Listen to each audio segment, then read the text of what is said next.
Recording is for the Dixon Public Library's Oral History Project. My name's Paul Ferrell. I'm here with Ernest Weyand. We're at his home here in Dixon. And let's see, today's date is September 8th, I believe.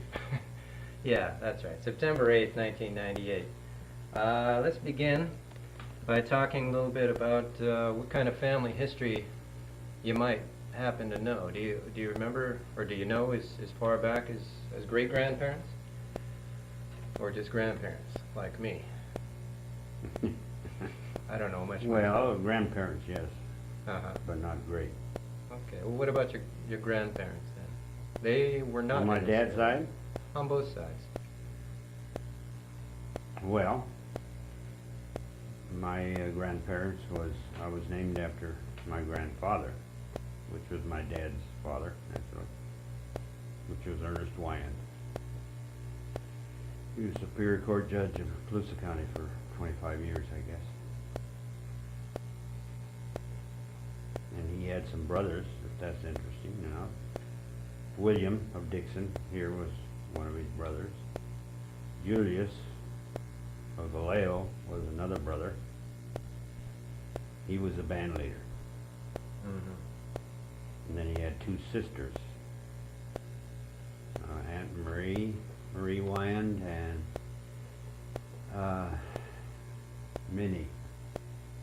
She became a nun. So actually Bill was my dad's uncle, Bill Weyand, or William. And on my mother's side, she was a Gibson. And the old home place in Woodland is now the museum. Is that the Yolo County Museum Yolo County? on Gibson Road. Now these two families, are they both from the area here? Well, Dixon or Woodland? No. The Wyans came from Colusa County. Colusa County.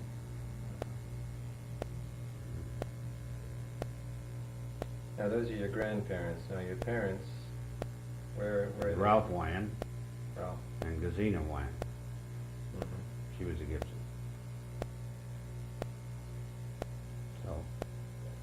So, how did you get to Dixon? Now you said you moved here as a small child, right? Yeah, I was born in San Francisco, and then we went to Red Bluff, and from Red Bluff we came here because Dad was going into partnership with my uncle in the California Meal Pulp Company. And that's a milling company? It was. It's now gone. But you've seen all those silos and so on as you go out of town on that 113 over on the left. Yeah, I saw Well, that used to be the old mill there. Yeah, I talked to May Azevedo. Yeah. She told me about those towers, silos, I should say. Bill Weyand built them. He did. I was always curious about there seems to be a house on the top of those silos. Well, that's all the machinery that carries the grain to the different bins. Oh, I see. Now, your father was involved in growing any of this grain, or just in the milling and storing? Not at that time. Uh-huh. He was sales manager for the California Meal Alfalfa Company. So this business, you said it's mill and alfalfa? Roll barley and all that good stuff there. So it's a pretty key factor in Dixon. Everybody brought the grain. Well, yeah, it was beside the slaughterhouse out here, Mesa's. I guess it was the biggest employer in town. Well, how many would you say? Oh, during summer months, I imagine they had 25 or 30 people on the payroll. So of course it was a seasonal sort of business. Yeah, stuff doesn't grow in the wintertime, so yeah, it was a seasonal deal. How about you and your family? Did you grow up in town, or were you out Yep. in the country? No, I grew up in town on North First Street. Did you, as a small kid, did you help out your father's business? I worked for him when I got to be old enough, which was, I don't know, when I went to high school, 39. Well, what about Dixon schools? Before high school now, you went to grammar school in Dixon, I suppose?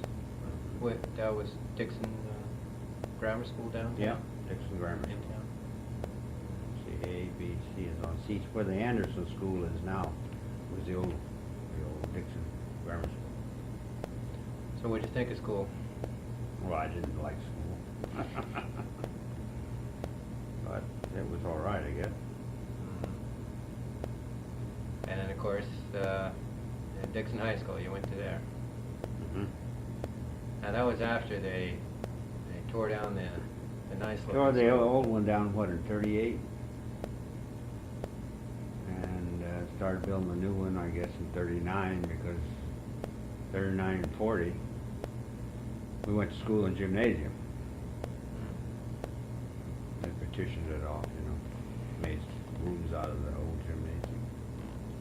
So I think 41 was the first year we got into the new school, which is still standing. It's the one on A Street. So what was high school like? Hmm? What was high school like? Well, it was any high school. Well, things have changed. People have told me that they had kind of more practical education there. You could, the women, I think, the girls were in sewing classes, and the boys were Oh yeah, home economics, I think they home call it. economics Yeah. for the girls. And what was the class for the boys? Some sort of mechanic? Well, shop, yeah. Shop. Yeah. What sort of shop? What do they teach you? Well, I never took shop. I don't know, but because I took classes that would prepare me for college, And shop was just a real pushover. Right. Woodwork, I guess.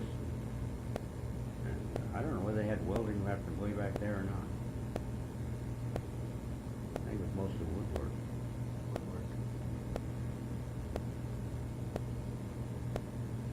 Now, school, a lot of people talk about sports and dances and I guess recreational things. What was it like with your class? Dances were a pretty important thing? I talked with Morgan Carpenter. I was on the shy side, so You were I on the didn't shy go to side. too many of the dances and stuff like that. Uh-huh. How about sports? And I wasn't interested in sports either. Oh, we had a lot of people talk about those two subjects, actually. Oh, I can imagine, yeah. Now, Dixon is a lot smaller back then than it is now, of course. What about some of the businesses, some of the early businesses you might remember?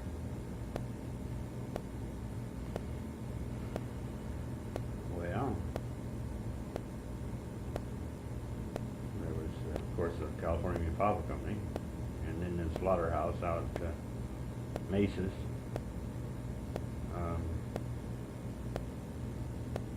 And then they had I don't think there was a slaughterhouse.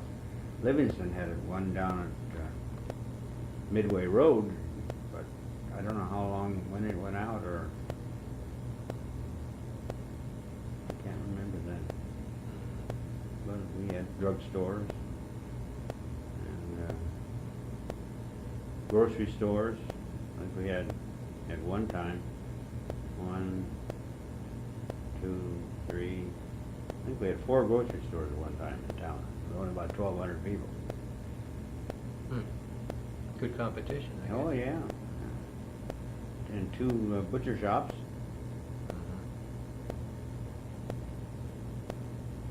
And there was there 2 drugstores or just the Kirby's? Well, no. Then there was Grusendorf's. He took over, I think, from Kirby. And then there was Milligan's.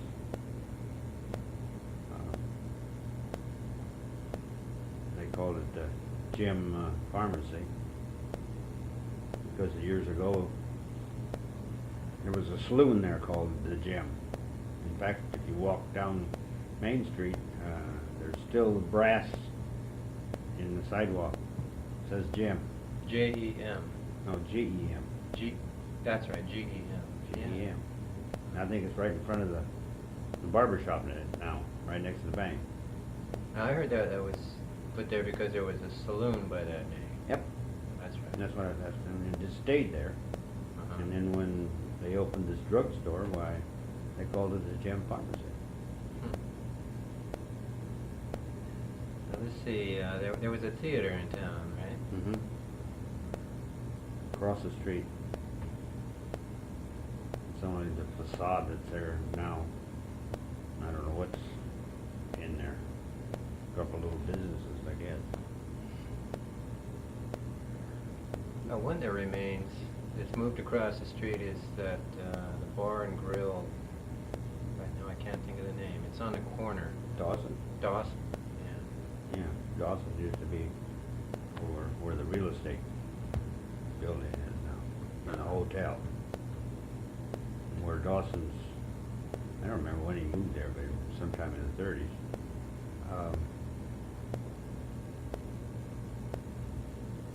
It used to be a sheet metal place. Johnson and Sons, I think it was called.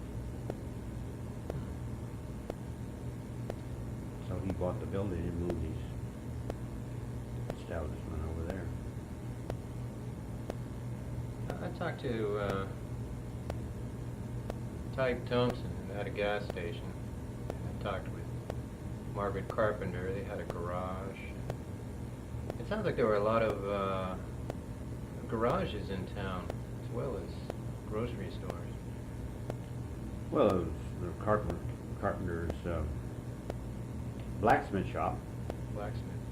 and I think he did sell gas at one time or other out there.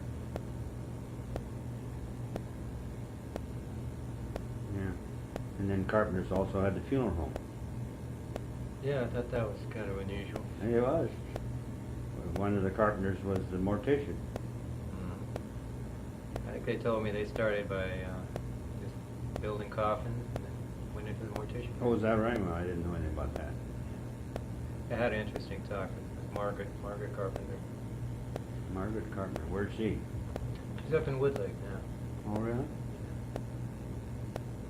Now, what about, of course, there was the post office, but you lived in town, and other people have told me it was sort of a big weekend event to go into town, pick up the mail, and go get a soda at a soda fountain, and maybe watch a movie.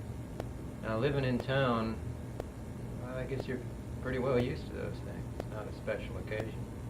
No, it wasn't any special occasion, but whenever we could dig up enough money to pay for the ticket. Now, of course, you grew up in the Depression, I guess. What about that? What kind of effect did the Depression have on Dixon? Of course, you grew up with it. I guess you can't compare. Well, that's it. I mean, when you're a kid, well, you know, I don't know, it didn't seem to, of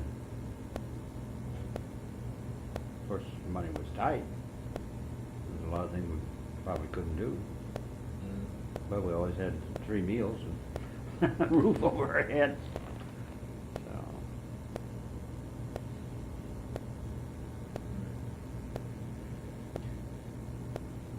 Well, now, as a kid, what'd you do for fun? There was, well, people have always talked about the May Day and the May Fair. I guess that was a lot of fun for a kid during the summer. Oh, yeah, sure. Lots of things to do down there. Today, why, I haven't been to a fair in Lord knows how long. But What was it like as a kid there at the May Fair? well, they used to have horse races. And carnival was always in town at that period of time. And the parade.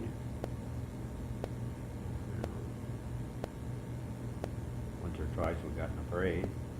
You were in the parade? Yeah. What was your, What were your affiliation, or how'd you get Well, in there? one year, why, I had an old buggy. Somebody gave me an old buggy.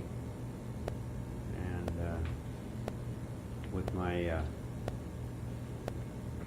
mother's help, why, we decorated the buggy, and Dad went out to one of the ranches and got an old plug horse, came in and hooked it up, and we rode in the parade.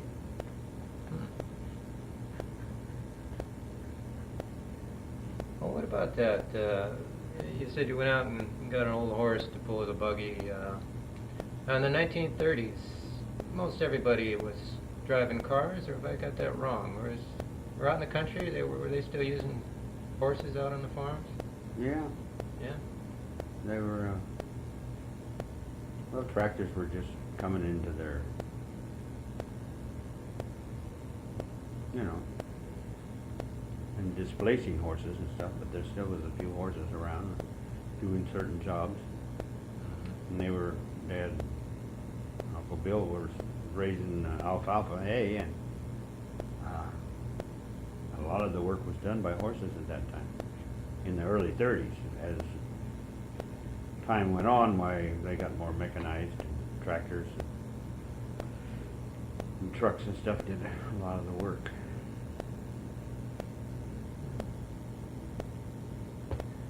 Now what about electricity?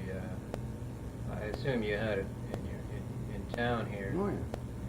Countryside though, farms, were they wired up? Did they have telephones? Did they have electricity in the early 30s?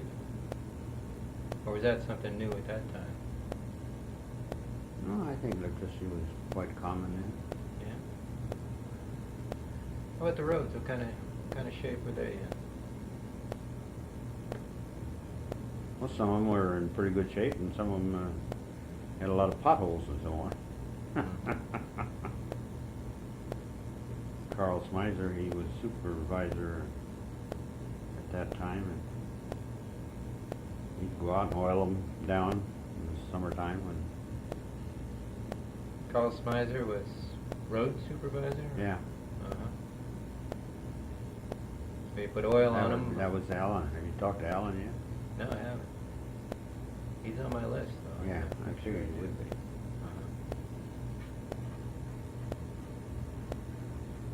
So I guess they're muddy in the winter and dusty in the summer. Yeah. They didn't have too much road base to them. Because I think mainly, probably because of money wasn't there. You know, coming out of the Depression and so on, why there wasn't too much floating around.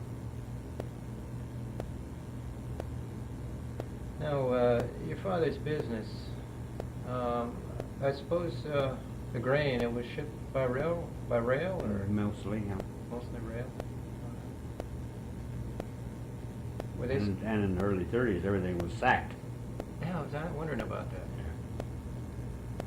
Yeah, when I was a kid, I used to patch sacks.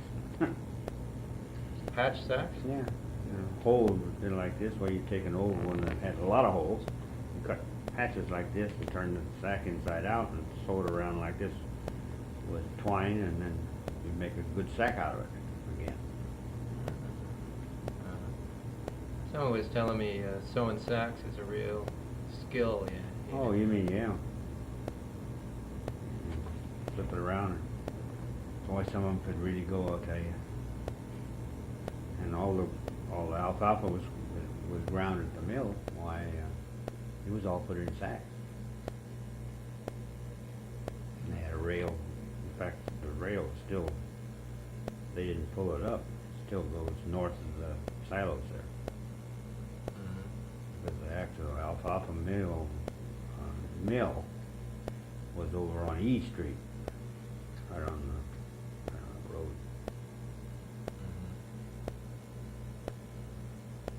Now these sacks of grain were loaded onto the train, and Usually in boxcars.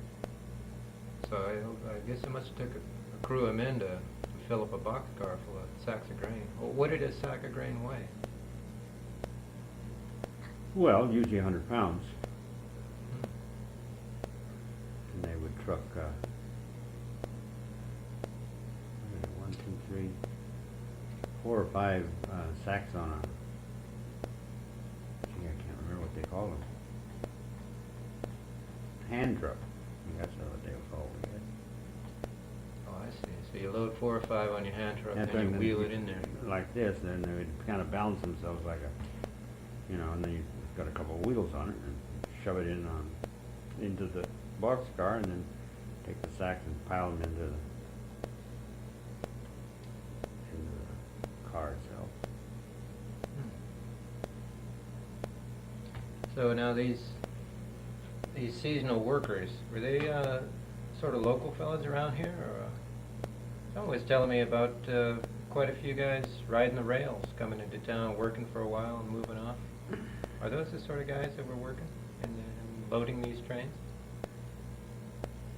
No, they were, I don't think, riding the rails. Most of them were raised families here. Oh, they were from right here. Yeah. I see. But I think originally they came from Oklahoma and places like that, you know, during the Dust Bowl. Mm-hmm. So one of the family might locate here and they write back home and say, hey, they got places for a job here. So here we come some more family.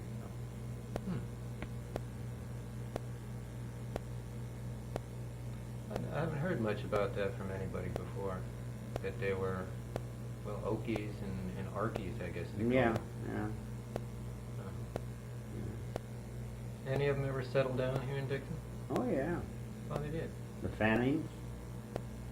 I don't know whether Budgie would remember. He's the one that's got Bud's place right across from Dawson's. Bud Rossi's? No. This is Bud Fanning. Bud Fanning, across the street from Dawson's. Dawson's. Can't even picture that. What is that?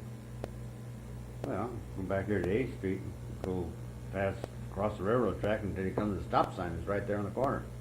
Uh-huh. Well, what is this? I'm sorry. Well, it's a eating place and a bar. Uh-huh. Yeah. I think he calls it Bud's Saloon and something or other. I don't know what. Can't remember what he calls the place. But his father used to work at the mill all the time until he hurt his back or something. And then there was a lot of the relatives. They were cousins and so on and so forth. He used to work there too. So. Talk about a lot of people talk about, I guess, the earliest people to settle in Dixon. It tend to be a lot of Germans, and there was a lot of Portuguese. Oh yeah, they were all in the dairy business. Yeah, that's the way it worked. Portuguese were dairy and Germans were dry farmers? Pretty much so, yeah, I would kind of say that, yeah. Uh-huh. Yeah, years ago there used to be a dairy on every corner out in the country. Uh-huh. They'd have a few cows. And at that time, Borden's used to run a truck from down in Oakland, and the farmers would bring these 5 or 10 gallon, maybe they were bigger than that, I don't know. Anyway, they stood up like this, filled it with milk, and all the farmers would bring in 2 or 3 cans every day, and until the truck was loaded. And off he'd go. And they used to pick it up right in front of the mill. That was the pickup point. Ah. Hmm. So. I guess dairy farming has changed quite a bit Oh, now. yeah, well, the restrictions and so on are much more stringent than they were way back then, I guess. These operations are huge today. Oh, yeah. You know, it's all done by machine. Everything back then was done by hand. So what was kind of a size of a dairy operation back then? I mean, It just depends. I don't really know. Maybe 4 or 5 cows. that's all? Well, for a little farmer, I don't know. Uh-huh. there was two big dairies here in town, Gill's. You probably talked to him already. Not yet? Not yet. No, he lives right around the corner down here too. They had one of the biggest dairies around at that time. And there, of course, there was Doyle's, the old Tim Dairy, which at one time I think was the largest certified dairy in the United States, or maybe the world. I don't know. It had a big sign on its thing. I can't remember what it said now, but something about being certified or certified. What do you do to milk? Pasteurize it? Yeah. Yeah. Yeah, I heard about the place. It was spotlessly clean and had a yeah. real good product. Yeah. And then Fulmore had a big dairy over here, which is related to Bob Gill. I think it was an uncle. Mrs. Gill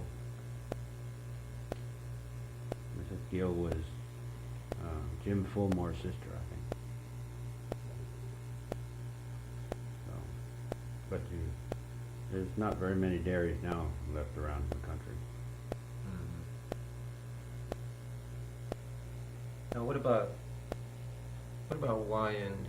Weyand is that's not a German name, is it? It is a German name.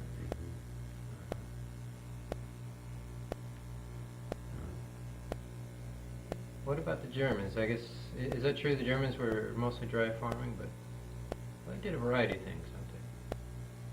Well, way back, there wasn't any water, so what else could you do if you were a farmer? So in the 30s, they started digging wells, and then the water table started going down, and then their wells were all centrifugal pumps. So centrifugal will only pick up about 4 or 5 feet. After that, well, you have to bring the centrifugal down to closer to the water. So they put in these pits and move the pump down closer to the water.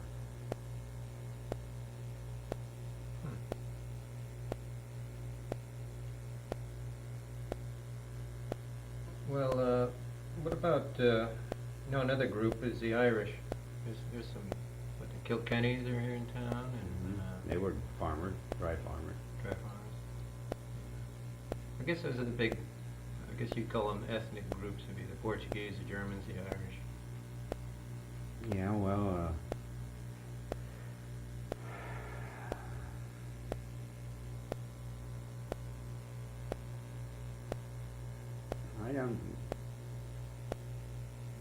I think the Kilkennys are about the only Irish group around here. I can't think of any other ones.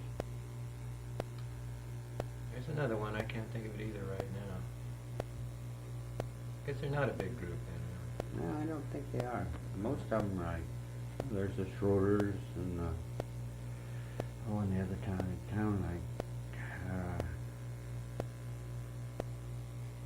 if you don't hear it. Royers were German. They were farmers.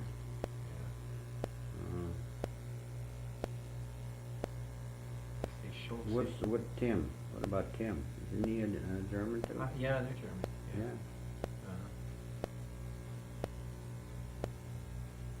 I don't know. What about the Currys? Talked to Bob Curry yet? No, he's on my list though. I talked with Lena Yolo, who pointed out that there are Swiss Italian in town. Yeah, the Panizas.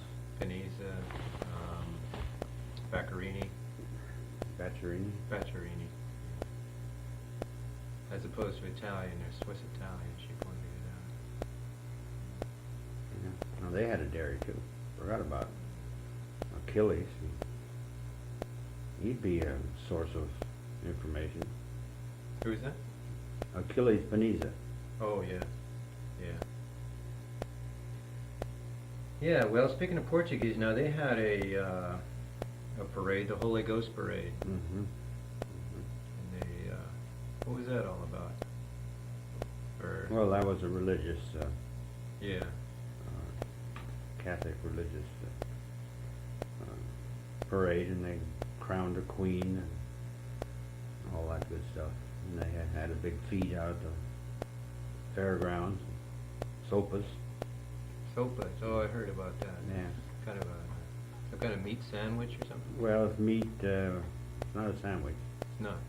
No. No, it's beef cooked until it just falls apart, and then the soup that is cooked in. Oh, hold on a minute.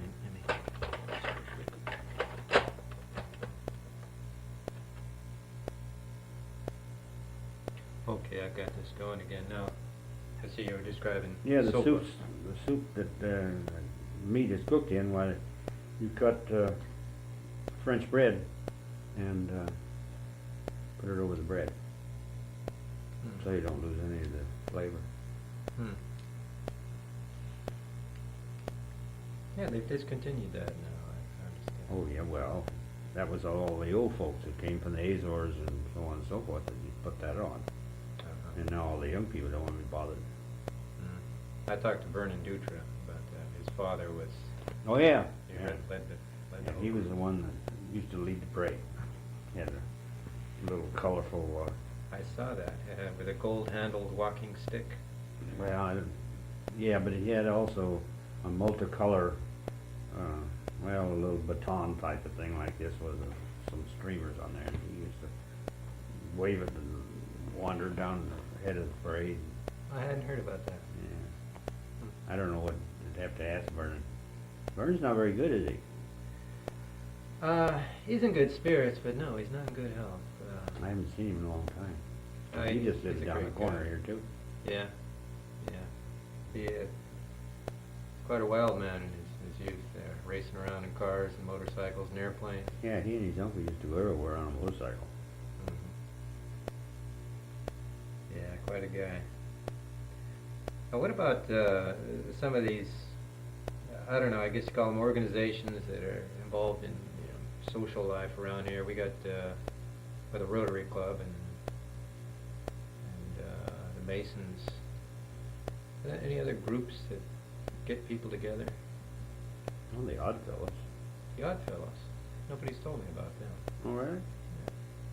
Yeah, that building where we're talking about, the Fanning has, that saloon and eating house. Mm-hmm. Right up above there, that's where the Oddfellows, that is their building. In fact, look, the Oddfellows are 3 chains, isn't it? Or 3 links. Uh-huh. Yeah. You go up the stairs like that into their hall. I know what the Lions Club does, and I know what the Rotary Club does. What does the Oddfellows do? They have some sort of... I'm mission? not an Oddfellow, so I don't know. You don't know either. No. Have to find out about that one. Well, Of course, now we got the Moose in town too. oh yeah? Yeah, I heard the Lions had to move out. They went up to Davis. But Oh, is that right? still have members here. Yeah. Oh, I didn't know that. Well, let's see. How about doctors? What kind of medical care did Dixon have in the 1930s? Well, we had Dr. Flora, Dr. Parsons, and Dr. Stolley. The 3 that I can remember. That's a lot of doctors for a small town. Yep, for 1,200 people. And then we had Dr. Wrigley, I think he was a dentist.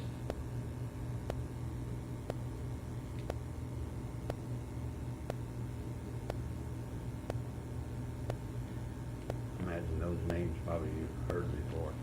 Yeah, I've heard some stories about Dr. Stolley. Yeah, he was a good doctor, but I think he had a wooden leg or something. I remember that. I know he was crippled, and his office was above the old post office.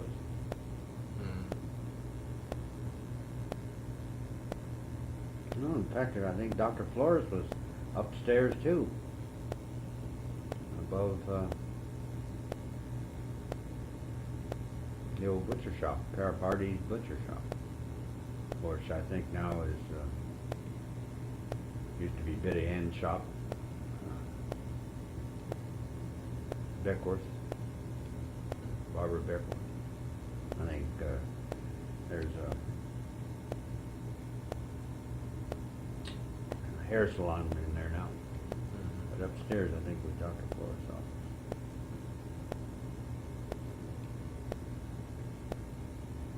And we had a bakery in town, way back in the 30s.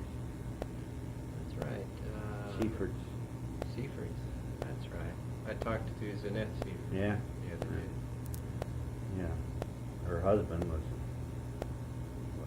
one of the sons. They had two sons, I think. That was the one and only bakery in Dixon. Or were there others? No, that was it. That time. Now the fire department was a volunteer fire department. Still is. Still is. Well, I mean, They have the professional. they have paid Paid. people now, but way back then, why, it was, had to go off in the middle of the night. If you were a volunteer, why, you got up and went. Yeah. And they just moved out of their downtown establishment there. And that was built in 1929. You remember any big fires when you were a kid? Or any small fires for that matter? No, not really. I wasn't a volunteer, so I couldn't see getting up in the middle of the night and running to a fire. Well, somebody had to do it. Yeah, somebody had to do They did it. it. You get it in your blood, I guess that's...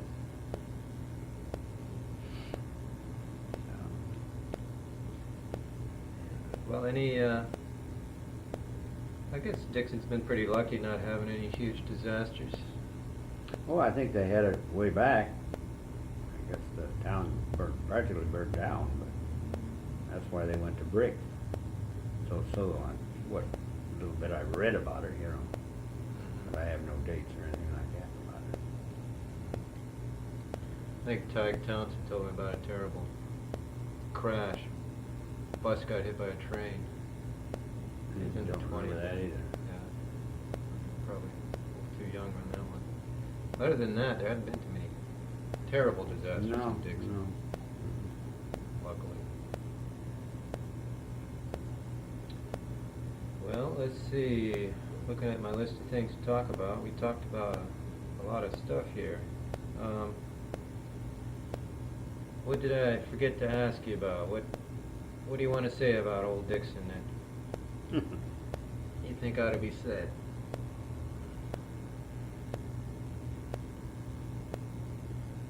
I think you just about covered everything that I would have anything to say about. Okay. And you've talked to a lot of the elders that are around here that are a lot older than I am. Yeah, you're definitely one of the younger ones. Yeah. Okay then, I guess I'll turn this off, but just want to say thanks.